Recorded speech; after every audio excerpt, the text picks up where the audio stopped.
Hello everyone, welcome back to my channel Hisam Academy. It's me Sumul Rizvi once again, an English language fluency expert. तो जैसे कि आप लोगों को पता है कि दिसंबर शुरू हो चुका है, विंटर्स का माहौल है, सर्दियां आ चुकी हैं और साथ के साथ साथ शॉपिंग का माहौल भी है। हर जगह सेल लगी हुई है, कहीं 30% ऑफ, कहीं 50% ऑफ, कहीं 60% ऑफ।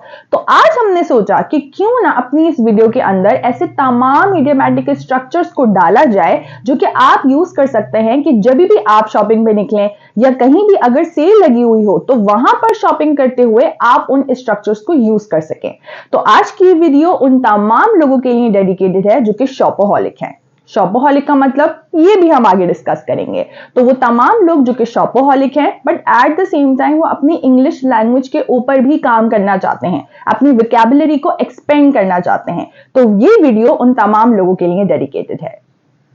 लेकिन इस वीडियो को स्टार्ट करने से पहले आप हमारे चैनल को सब्सक्राइब करना बिल्कुल मत भूलिएगा, क्योंकि अगर आप इंग्लिश लैंग्वेज सीखना चाहते हैं और अगर बोलना चाहते हैं और अच्छे अच्छे इडियोमैटिक स्ट्रक्चर्स को अपने वर्क प्लेस के ऊपर या डेली रूटीन कॉन्वर्जेशंस के अंदर इस्तेमाल करना चाहते हैं तो हमारा ये चैनल आपके लिए इस जर्नी में बहुत ज्यादा हेल्पफुल साबित होगा। So don't forget to subscribe our YouTube channel and please hit the bell icon as well so that you would never miss on any update.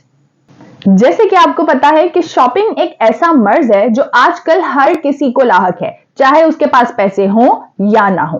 तो कुछ लोग कभी कभी ऐसी शॉपिंग पे भी निकलते हैं कि उन्हें शॉपिंग नहीं करनी होती, बस चीजों को दूर दूर से देखना होता है। तो इस तरीके की शॉपिंग को इंग्लिश में हम विंडो शॉपिंग कहते हैं। It means like whenever you go for a shopping without having an intention to shop something or to buy something for you, so it is called window shopping. Like for example, yesterday I went to mall for window shopping along with my friend. यानी कि मैं अपनी friend के साथ कल mall सिर्फ और सिर्फ विंडो शॉपिंग करने के लिए गई थी ताकि मैं ये देख सकूं कि क्या चीज इन है, क्या फैशन चल रहा है, but without having an intention to purchase something.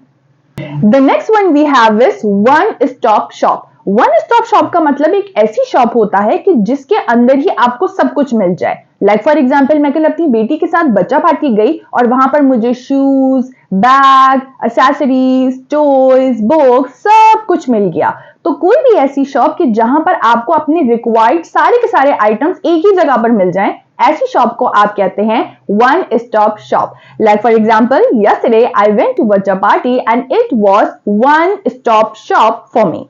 The next one is bargain hunting. Bargain hunting का मतलब होता है कि जब आप शॉपिंग करते रहें किसी भी एक चीज को परचेज करने के लिए ताकि आपको वो चीज रिड्यूस प्राइसेस पे मिल जाए या सबसे सस्ती जहां पर भी आपको मिल जाए, तो उस पूरे प्रोसेस को आप कहते हैं बार्गेन हंटिंग। बार्गेन बेसिकली इस वजह से क्योंकि आप उसको रिड्यूस प्राइसेस पे देखना चाह रहे हैं, और हंटिंग बेसिकली इस वजह से क्योंकि ऐसा लगता है ये पूरा प्रोसेस के जैसे आप किसी हिडन ट्रेजर के लिए हंट कर रहे हैं। सो दैट्स वाई कंबाइन करके इसको बार्गेन हंटिंग एक इडियम बनाया गया है, और जिसका मतलब होता है कि जब आप सर्च करें प्राइजेस के लिए या किसी भी चीज को परचेज करने के लिए at the reduce prices, so this is called bargain hunting. Like for example the best time for bargain hunting is the independence sale, क्योंकि इंडिपेंडेंस जब सेल लगती है तो उस वक्त आपके पास सबसे अच्छे प्राइजेस या सेल्स आपको ऑफर की जाती हैं। The next one we have is shop till you drop. Shop till you drop का मतलब होता है कि शॉपिंग करना और तब तक करते जाना जब तक आप थक ना जाएं, till the time when you are dead tired और आपको शॉपिंग रोकनी पड़े। Like for example, some people shop till they drop to get the best, especially on Eid. यानी कि कुछ लोग तब तक शॉपिंग करते रहते हैं जब तक वो थक ना जाए, उन्हें शॉपिंग रोकनी ना पड़े, just to get the best, यानी कि सिर्फ अच्छा हासिल करने के लिए, especially on occasions like Eid और Diwali. So do you have anyone in your circle who actually shop till they drop? ऐसा कोई है आपके सर्कल के अंदर? अगर है so please mention that person in our comment section. Shopping spray. Shopping spray का मतलब होता है कि जब आपके पास एक छोटा सा टाइम ड्यूरेशन हो, शॉर्ट टाइम ड्यूरेशन, लेकिन उस टाइम ड्यूरेशन के अंदर भी आप बहुत सारी चीजों की शॉपिंग कर लें और वो सारी चीजें भी उठा लें जो कि शायद आपको जिनकी जरूरत भी नहीं थी। So this is called a shopping spree. Like for example, after getting her bonus she went to her favourite mall to treat herself to a shopping spree, यानी कि उसने अपना बोनस मिलने के बाद ये डिसाइड किया कि वो शॉपिंग स्प्रे के लिए निकलेगी, यानी कि इतनी सारी चीजों की शॉपिंग करेगी जो शायद उसको जरूरत भी नहीं है। So this overall thing is called a shopping spray. तमाम लोगों के फ्रेंड सर्कल के अंदर एक ऐसा शख्स जरूर होता है कि जो शॉपिंग करते टाइम हर शॉप को देखता है, कौन सी चीज कितने प्राइस में इस शॉप में मिल रही है, वहां पे कितनी प्राइस में मिलेगी, एक के ऊपर एक क्वालिटी को रख के चेक करता है, कलर कॉम्बिनेशंस को चेक करता है। तो जब भी आपके पास कोई ऐसा दोस्त हो जो का आपको हर शॉप पे लेकर जाए ताकि वो सिर्फ प्राइसेस को कंपेयर कर सके, क्वालिटी को कंपेयर कर सके, सो इस पूरी चीज को हम कहते हैं टू शॉप अराउंड।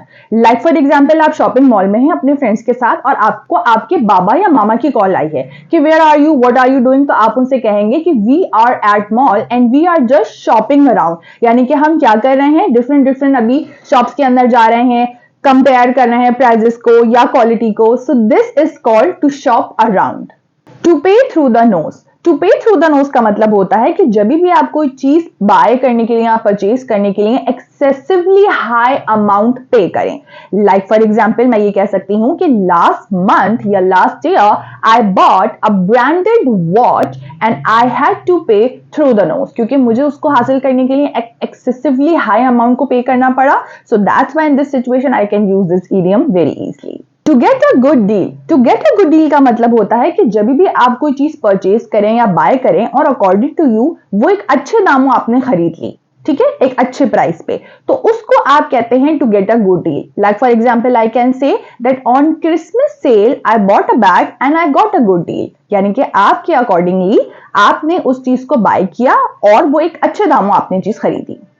कुछ लोग होते हैं जो कि निगोशिएशन में बहुत अच्छे होते हैं, जैसे कि हमारी अम्मियां 1000 रुपीज की चीज को वो 500 में निगोशिएट करने की कोशिश करती हैं और वो सीरियसली कर भी लेती हैं, they actually by that item.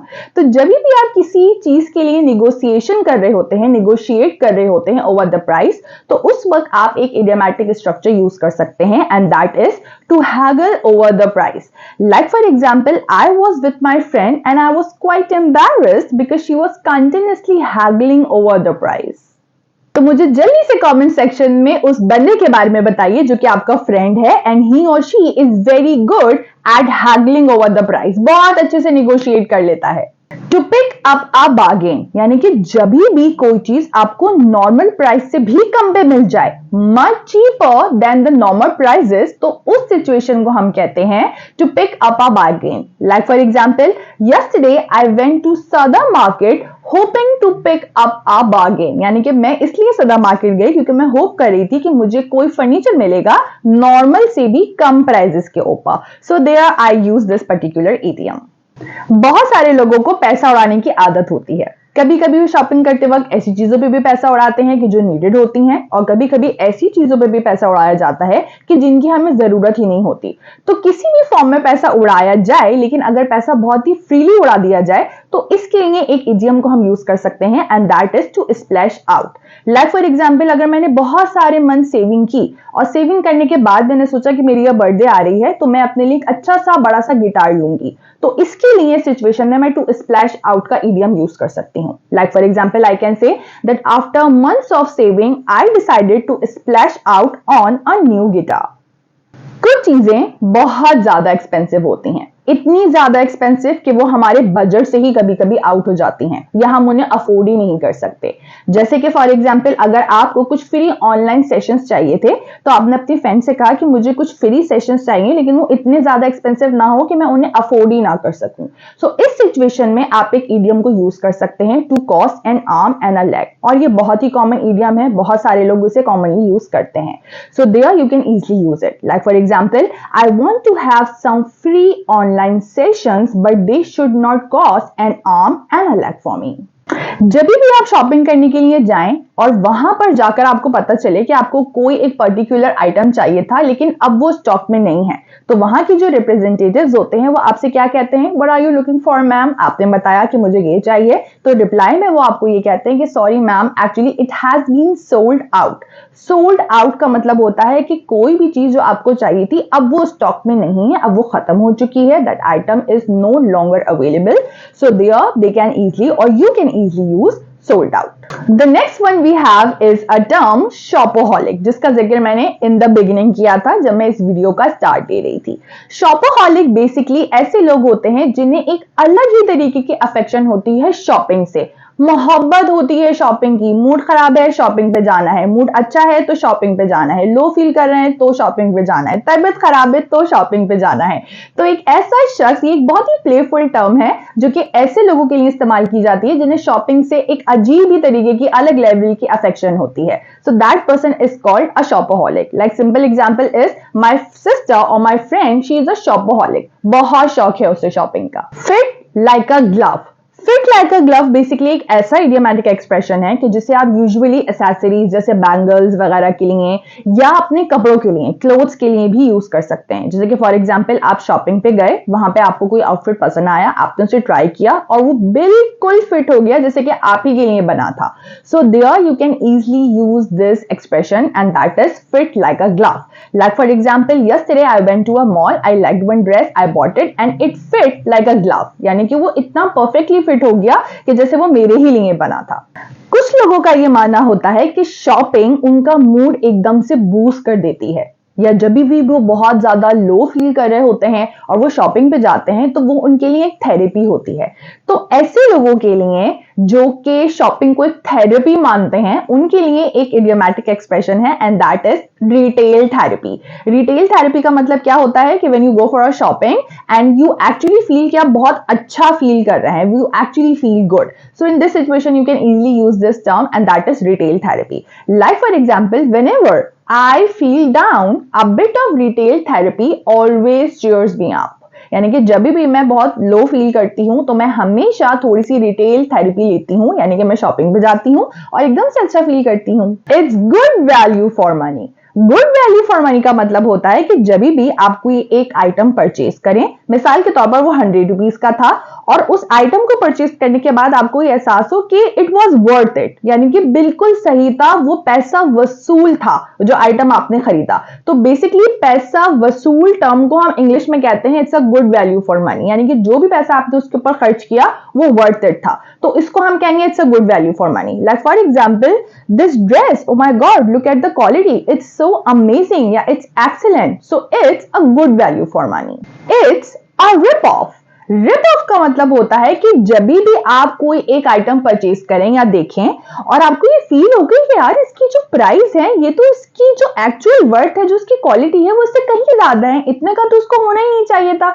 जैसे फॉर एग्जाम्पल, आप एक रेस्टोरेंट में गए और वहां पर एक ऑरेंज जूस का जो ग्लास था वो 1000 रुपए का आपको मिला।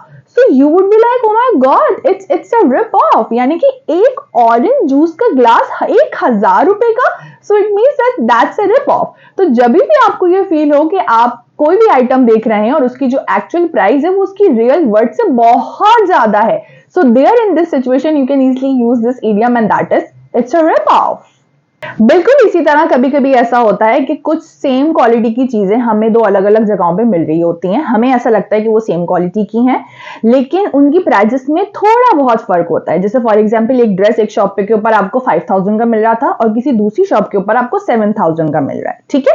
तो आप वहां पे क्या कहेंगे कि जो 7000 वाला जो ड्रेस है it's a bit pricey. Bit pricey का मतलब होता है थोड़ा सा, बिट मीन्स थोड़ा, तो बिट प्राइसी मीन्स कि ये थोड़ा सा एक्सपेंसिव है। जैसे आप ये कह सकते हैं कि यार द क्लोथ और the dress that you are wearing it's of amazing quality but I guess it's bit pricey. मुझे लगता है कि ये थोड़ा सा महंगा है या महंगा होगा, ठीक है? सो जब भी आपको थोड़ा सा महंगा लगे, बहुत ज्यादा नहीं, थोड़ा सा, so there you can easily use it's a bit pricey. To buy a lemon. To buy a lemon का मतलब होता है कि जब भी आप कोई कार लें, कोई वॉच लें, या अगर ड्रेसेस के कंटेक्स्ट में बात करें तो आपने कोई ड्रेस परचेज किया, वो थोड़े ही दिन के बाद खराब हो गया या फट गया, या अगर आपने कोई कार ली थी तो उसने काम करना बंद कर दिया, चलना उसने बंद कर दिया, प्रॉपर वो फंक्शन नहीं कर रही, तो उस सिचुएशन में आप ये इडियोमैटिक स्ट्रक्चर यूज कर सकते हैं, to buy a lemon. Like for example, I can say the car I bought last year it was a real lemon. क्यों रियल लेमन थी वो? Because it stop functioning after 2 weeks I bought it. 2 हफ्ते के बाद ही उसने चलना बंद कर दिया था, सो that's why it was a lemon. Okay guys, so thank you so much, and this was it from my side. That was it for today's video. I hope you guys enjoyed it and it was really helpful for you. By the way, in this video I taught you 20 different idiomatic structures that you may use whenever you will go for shopping alone or with someone. So just try to learn them, try to use them, put them into your conversations, because the more you will use them, the more you will be able to learn them. And one thing once again, that in the end of this video, when this video will be ended, so you will find a PDF file in the description, the link of the Google Drive, you may easily find it. And in that PDF file, I have included all these 20 idioms along with their meanings and along with their example sentences. And one more interesting thing, that I have added a script. Script means that a conversation between two friends who are actually at the mall and they are doing shopping, and they are actually using all these idioms that I have just taught you. So it would be very helpful for you to learn the exact and the real meaning of these idioms, and especially the context in which you can use them. Because I told you when I started off this journey, when I kicked off this journey, that it is really important to learn the exact and the correct use of these idiomatic structures, and it is really helpful for you if you try to learn it through a short story or through a conversation like a script between two people or two friends. So that would be really easy for you. So the same thing I did in this video or for this video as well. So just try to make the most of it. Try to download that PDF file, try to learn the meaning of all those idioms, their use, and try to read the script as much as you can and then use them. If you have any problem while using all these idioms, कोई भी आपको problem हो, so feel free to contact me, message, comment your trouble, your problem that you are facing while using these idioms, and inshallah ta'ala I'll be there to help you, and feel free to reach out. So thank you so much, and if you found this video helpful, so don't forget to like, comment and share this video with your peer, with your friends, with your family members, with all those people who are really eager to learn spoken English language skills and they are eager to expand their vocabulary. So please feel free to share this video with them. And if you want more videos like this, so please subscribe to our YouTube channel and help us grow and just learn English language together. Thank you so much for listening, and inshallah ta'ala very soon हम दोबारा आएंगे with a very like tempting topic and exciting topic with a very good list of vocabulary and idiomatic structure for you people. Thank you so much.